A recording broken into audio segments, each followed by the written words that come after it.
In 2012, three experienced hikers entered the Alaskan wilderness. They carried GPS devices. They filed a detailed route plan.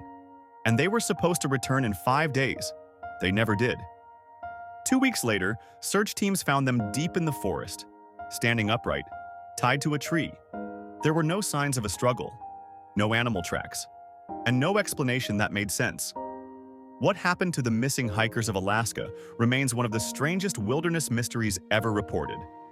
Alaska is not like other places. It is vast, it is silent, and it does not forgive mistakes. Once you leave marked trails, phone signals disappear. Weather changes without warning, and help may be hundreds of miles away. For experienced hikers, this danger is part of the attraction. That's why Daniel Harper, Lucas Reed, and Mark Ellison planned a backcountry hiking expedition into a remote forest region of Alaska. They weren't beginners. Daniel had years of wilderness experience. Lucas was physically fit and skilled with navigation tools. Mark had survival training and had hiked in harsh terrain before. They told friends the trip would be difficult, but safe. They packed enough food. They carried climbing rope. They brought an emergency satellite beacon. Everything suggested they were prepared. This was supposed to be just another adventure. The hiking plan was simple. 5 days in the wilderness. Daily GPS check-ins. A fixed return date. Day 1 passed without issue. The first GPS signal showed them exactly where they expected to be. On day 2, another signal appeared. Slightly off their intended route, but not concerning. Then nothing. No signal. No emergency beacon. No communication. By the expected return date, concern turned into fear. Families contacted authorities. Search and rescue teams were alerted. But Alaska does not make searching easy. Heavy forest blocked visibility. Weather delayed helicopters. Miles of land looked exactly the same. Days passed, then weeks, until a search pilot noticed something unnatural in the trees below. Bright fabric, clothing. Rescue teams hiked deep into the forest to reach the location. What they found would stay with them forever. The 3 hikers were standing.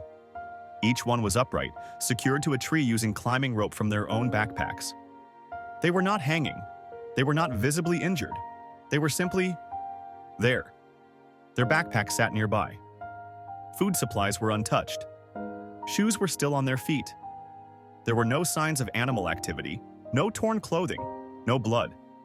Even more disturbing, there were no footprints, not leading away, not leading toward the trees. It was as if they had appeared there.